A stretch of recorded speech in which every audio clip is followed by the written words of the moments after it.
The Umbrella by Guy de Maupassant. Guy de Maupassant was born on August 5, 1850, near Dieppe in France. Both his parents belonged to well-to-do bourgeois family. His parents separated when he was 11, but he and his brother continued to live with his mother, who remained a great influence in his life. Until the age of 13, he lived happily, enjoying the beautiful countryside and the outdoor activities. At this time, he was sent to a seminary, but he got himself expelled, having developed a strong dislike for religion and a love for poetry and theatre. Maupassant enlisted in the army in 1870 and fought bravely in the Franco-Russian War. After the war, he worked as a clerk in various government departments in Paris. At this time, he met Flaubert, who took him under his wing. He traveled extensively, and having a photographic memory, he was able to recollect incidents and characters to be used in his writings. His stories are often said to be autobiographical in nature. He had a contempt for bourgeois values, and being a recluse by nature, he chose to live in solitude outside the bonds of a marriage and family. In his later years, he suffered from bouts of insanity and even tried to commit suicide on January 2, 1892. He died on July 6, 1893, in a mental asylum. Maupassant's first masterpiece of short fiction, Bol de Souffle, Ball of Fat, was published in 1880, while La Maison Tolière came out in 1881 and received instant recognition. Over the next decade, he wrote some 300 short stories, 6 novels, 3 travel books, and a book of verse. His first novel, Ennui, was published in 1883 and Belle Amie in 1885. Pierre et Jean, 1888, is considered to be his greatest novel. Maupassant writes about the lives of very ordinary people and their everyday lives. He wrote with effortless ease about the France of his time. The umbrella is about Madame Auriel, who is so careful of her money that she refuses to buy her husband a new umbrella. When she finally does so, someone damages it very badly. She goes to the insurance company for compensation. They finally agree to her proposal, and she orders the umbrella to be recovered with the finest material available. Madame Auriel was a frugal soul. She knew the precise value of a sou and was armed with a whole quiverful of rigorous maxims relating to the multiplication of money. Her maid found it no easy matter to feather her nest, while Monsieur Auriel had great difficulty in squeezing pocket money out of his wife. Although the pair were comfortably off and had no children, it was pain and grief to Madame Auriel to part with her shining silver. Each coin seemed to be wrung from her very heart, whenever she had to meet some substantial but unavoidable expenses, it cost her a sleepless night. You really might launch out a little, urged Monsieur Auriel again and again. We never live up to our income. It is better to be on the safe side, was her invariable rejoinder. One never knows what may happen. She was a neat, wrinkled woman of 40 with an uncertain temper. Her husband was continually fretting at the hardships she imposed on him, especially at certain galling events which found his vanity.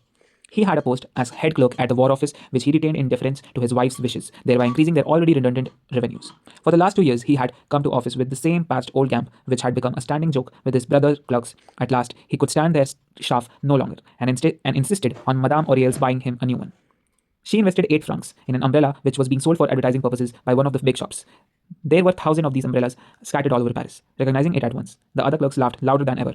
The Oriel suffered agonies. But this purchase proved a bad bargain, and within 3 months it was worn out, to the vast amusement of the entire ministry. It actually became the subject of a song which could be heard from morn till night, from basement to attic, throughout the whole building. In a fit of exasperation, Oriel ordered his wife to spend 20 francs on a new umbrella of the finest silk and to produce the bill in evidence. She compromised on one at 18 francs and crimsoned with mortification and handed it over to her spouse. There, she cried, that has got to last you at least 5 years. The exultant owner scored an immense success at the office when he returned home that evening. His wife shot an uneasy glance at the umbrella. You should not keep the rubber band fastened. That's the way to cut the silk.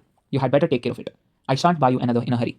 She took it out of his hands, undid the button, and shook out the folds. Then, petrified with horror, she stood and gazed at it. Right in the middle of the umbrella there was a round hole, the size of a farthing, which had evidently been burned by a cigar end. Just look at that, she gasped. What is the matter? Asked her husband placidly without turning his head. What are you talking about? Her indignation almost choked her. You, she stammered. You have gone and burnt a hole in your new umbrella. You must be crazy. Do you want to ruin us? He could feel the blood ebbing from his cheek. What did you say? He exclaimed, turning round. I tell you, you have burnt a hole in your new umbrella. Just look at it. With that, she flew at him as if to strike him, violently thrusting the little round hole under his very nose. He started at it in horror. How on earth did that happen? He faltered. I know nothing about it. It wasn't my doing, I swear. I can't understand it at all. Oh, I know, she retorted. I figured you were fooling about with it at the office, opening it and showing it off. Well, I did open it once, but only to show them what a beauty it was. That was all, I assure you. Stamping with rage, she treated him to one of those scenes of wedded life, which to a man of peace render the domestic hearth more formidable than a battlefield under a hail of bullets. She mended the hole with a scrap of silk from the old umbrella, which was of different color. The next morning, with chastened mien, Oriel set out for the office with his patched up treasure. He put it away in his cupboard and relegated it, like any other painful memory, to his subconscious mind. As soon as he returned home that evening, his wife snatched the umbrella out of his hands and opened it to satisfy herself as to its condition. What was her horror at the lament of the spectacle that met her gaze? The whole cover was riddled with tiny holes, which were evidently burns. It was as if the glowing ashes of a pipe had been emptied all over the silk cover. The umbrella was a ruin. A hopeless ruin. Speechless with rage, she stared at it, while her husband surveyed it, dazed with horror, consternation. Their glances met, then his eyes fell. Right in his face, she hurled the pitiful remains. You wretch, she screamed, her powers of speech restored by a paroxysm of rage. You wretch, you did it on purpose, but I'll pay you out. You shall never have another. A fresh scene was enacted. After the tempest had raged of an hour, he at least obtained a hearing. He vowed he had no idea. He had no idea how this thing had come to pass. It must have been an act of jealousy or revenge. A ring at the door brought relief. It was a friend who had been invited to dinner.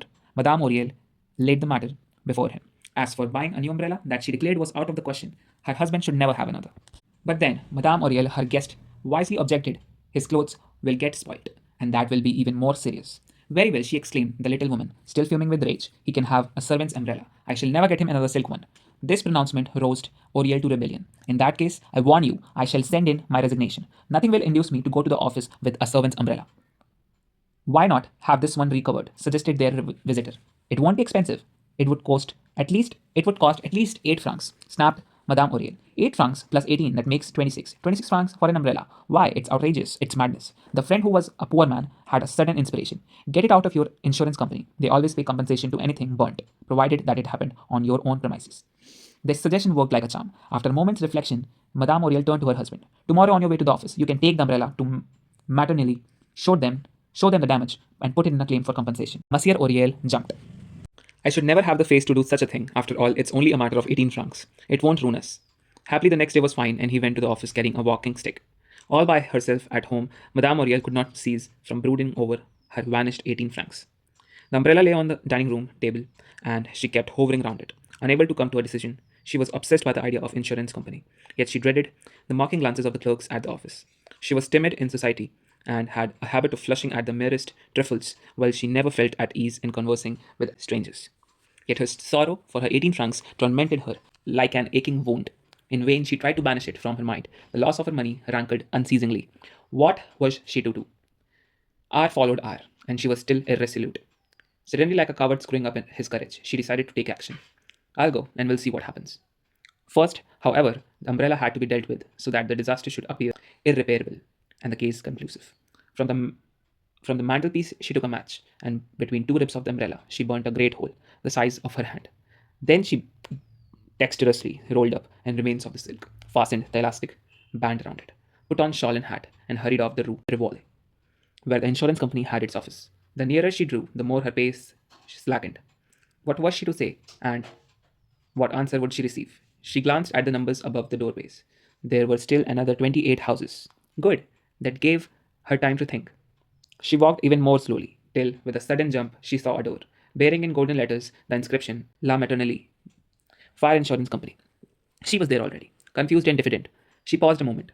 Twice she walked past, and twice she retraced her steps. Well, it has to be done, she told herself. The sooner it's over, the better. As she crossed the threshold, entered the office, she could feel her heart beatingly wild. A counter ran all round the immense room, and each little aperture in the grating, a man's head was visible, while the rest of his person was screened by lattice work. She advanced towards a man who was passing through the room carrying some papers. Excuse me, sir, she murmured in low, trembling tones. Could you please tell me to whom to apply for compensation in the case of damage by fire? The first floor on the left, he replied in a resonant voice. The accident department. More flustered than ever by his answer, she longed to run away without another word and sacrifice her 18 francs. Then she drew fresh courage from the idea of all that money. Panting for breath, pausing at every step, she climbed the stairs. She knocked at a door on the first floor. A ringing voice bade her enter, and she stepped into a spacious room where 3 men, all the ribbons in their buttonholes, were standing in a group, immersed in a serious discussion. One of the men turned to her. What can I do for you, madam? She could hardly bring out the words. I have come, she stammered. I have come. About an accident. The man motioned her politely to a chair. Pray be seated, madam. I shall be at your disposal in a minute or two. The interrupted conversation was resumed. In your case, gentlemen, said the manager, the company does not hold itself liable for a sum exceeding 400,000 francs. We admit your claim for a further 100,000 besides the valuation. That will do, sir, broke in one of the others. The court will decide. We need not prolong the interview. After an exchange of ceremonious bows, the two claimants left the room. Had she dared, she would have followed their examples, joyfully sacrificing everything if only she could escape. But it was too late. The manager rejoined her, said with a bow, I'm at your service, madam. I have come, she gasped with a painful effort. I have come about this. In frank astonishment, she looked down at the object she presented to his gaze. Her trembling fingers fumbled at the elastic band. After several attempts, she succeeded in unfastening it and hastily shook out the mutilated remains of the umbrella. It looks in a bad way. remarked the manager sympathetically. It cost me 20 francs, she said tentatively. He seemed surprised. Really? As much as that? Yes, it was a very good one. I wanted you to see yourself what a state it's in. There's no doubt about it, he rejoined. But I fail to understand what it has to do with me. With a sinking heart, she wondered whether the company refused to pay compensation for such trifling damages. You see, she stammered, it has been burnt. Evidently, he replied, without attempting to refute her statement. At his words failed her. She sat there, gaping at him, until she suddenly realized that she had omitted to give her name. I am Madame Auriel, she hurriedly informed him. We have taken out an insurance policy with the maternally, and I wish to put in a claim for compensation. To forestall the possibility of an unqualified refusal on his part, she hastened to add, I'm only asking you to have the umbrella recovered. But madam, he protested, greatly perplexed, we do not deal in umbrellas. We cannot undertake repairs of the description. The, the little woman felt her natural combativeness reviving. This was to be a tussle. Well, she was ready, she was no longer afraid. I'm only asking you for the repairs. I can get it recovered myself. The manager seemed taken back. Really, madam, it is such a small matter. We are never asked to pay compensation for such trifling accidents. You must admit that we cannot be expected to replace handkerchiefs, gloves, brooms, old slippers, and all the little odds and ends that are liable to be burnt at any moment of the day. She felt her cheeks flushing with rising temper. Last December, sir, we had a chimney on fire and it cost us 500 francs to repair the damage. Monsieur Auriel never asked the company for a farthing, so it is only fair that you should pay for my umbrella. The manager smiled at the transparent fiction. You cannot deny, madam, that it is very surprising of Monsieur Auriel, after making no claim for damages amounting to 500 francs, to ask for 5 or 6 francs compensation for an umbrella. I beg your pardon, she said brazenly. The 500 francs were Monsieur Auriel's concern. The 18 francs come out of Madame Auriel's purse, which is a very different matter. Realizing that he would never get rid of her without wasting his whole day, he said resignedly, will you kindly tell me how the accident came about? Confident now of victory, she began her story. It was like this, sir. In the hall, we have a bronze receptacle for umbrellas and walking sticks. I came in the other day, put my umbrella into the stand. Just above it, I must tell you, there is a little shelf of candles and matches. I stretched out my hand and took 4 matches. The first one would not strike. The second flared up and went out, and so did the third. Government matches, I suppose, broke in the manager facetiously. Possibly, she replied, without noticing his joke. The point is that with the fourth match, I lighted my candle. Then I retired to my room and went to the bed. A quarter of an hour later, I thought I could detect a smell of burning. I'm always afraid of fire. If we ever have one, it certainly won't be my fault. Ever since that chimney I told you about, I have lived in mortal terror. So I got up, left the room, haunted high and low, sniffling like a dog when it's hunting. At last I discovered that it was my umbrella that was burning. No doubt one of the matches had fallen into the folds. You see what a state it is in. The manager bowed to the inevitable. What amount do you claim, madam? She did not venture to name her figure and remained silent. I leave it to you, she said at last, anxious to appear magnanimous. You can have it repaired for me. We cannot do that, madam. Kindly fix your own figure. Why? I should think. No, sir. Listen to me. I do not wish to make any profit out of you. This is the fairest way. I will take my umbrella to a shop, have it recovered with good, hard wearing silk, and bring it to you. The bill. Will that do?